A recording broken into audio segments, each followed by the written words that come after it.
Listahan ng mga bagay na dapat ihanda sakaling may sakuna.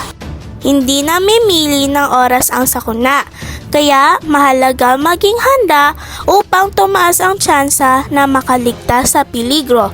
Isa sa mga paraan upang paghandaan ang sakuna ay pagdadala ng isang survival go bag kung saan nakasalansan ang ilang pangangailangan ng sarili at pamilya sakaling may baha, daluyong, lindol, sunog at iba pang mga emergency. Mahalaga maging laman ng bag na ito ang mga sumusunod. Una, pagka hindi agad napapanis, malinis na tubig at iba pa. 1 litrong tubig, ilang pakete ng biskwit at ilang pirasong pagkaing dilata ang pinaka-praktikal na ilagay sa bag. Pangalawa, first aid kit. Mahalaga magkaroon ng first aid kit na naglalaman ng mga bendahe, panlinis ng sugat tulad ng povidone iodine solution o betadine, at mga gamot sakali masugatan o magkasakit ang pamilya. Pangatlo, tools.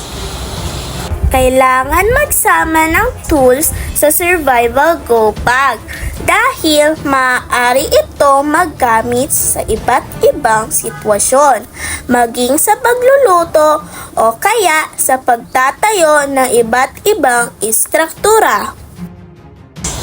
Pang-apat, hygiene kit. Mahalaga manatiling malinis ang katawan upang makaiwas sa sakit. Dahil dito ay kailangan maglagay ng sipilyo, toothpaste, shampoo, sabon at tissue sa bag. Panglima, pera, ID at importanteng dokumento. Siguraduhin may dalang pera upang may kakayahang makabili ng mga kakailanganin sa panahon ng sakuna. Dapat ay may barya para hindi mahirap suklian sa panahon ng sakuna. Mabuti rin magkaroon ng pagkakakilanlan ang bawat miyembro ng pamilya sa panahon na ito.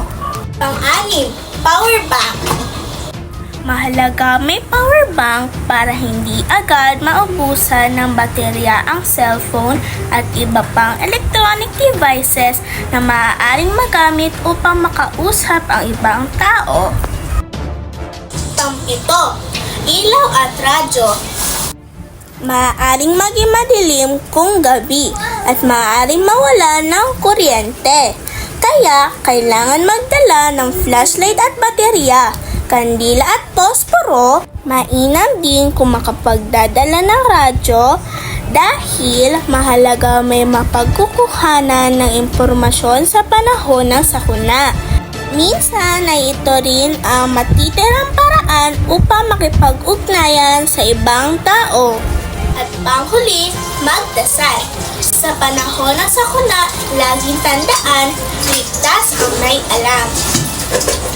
Ako po si Althea Alexin. Maraming salamat po sa panunood.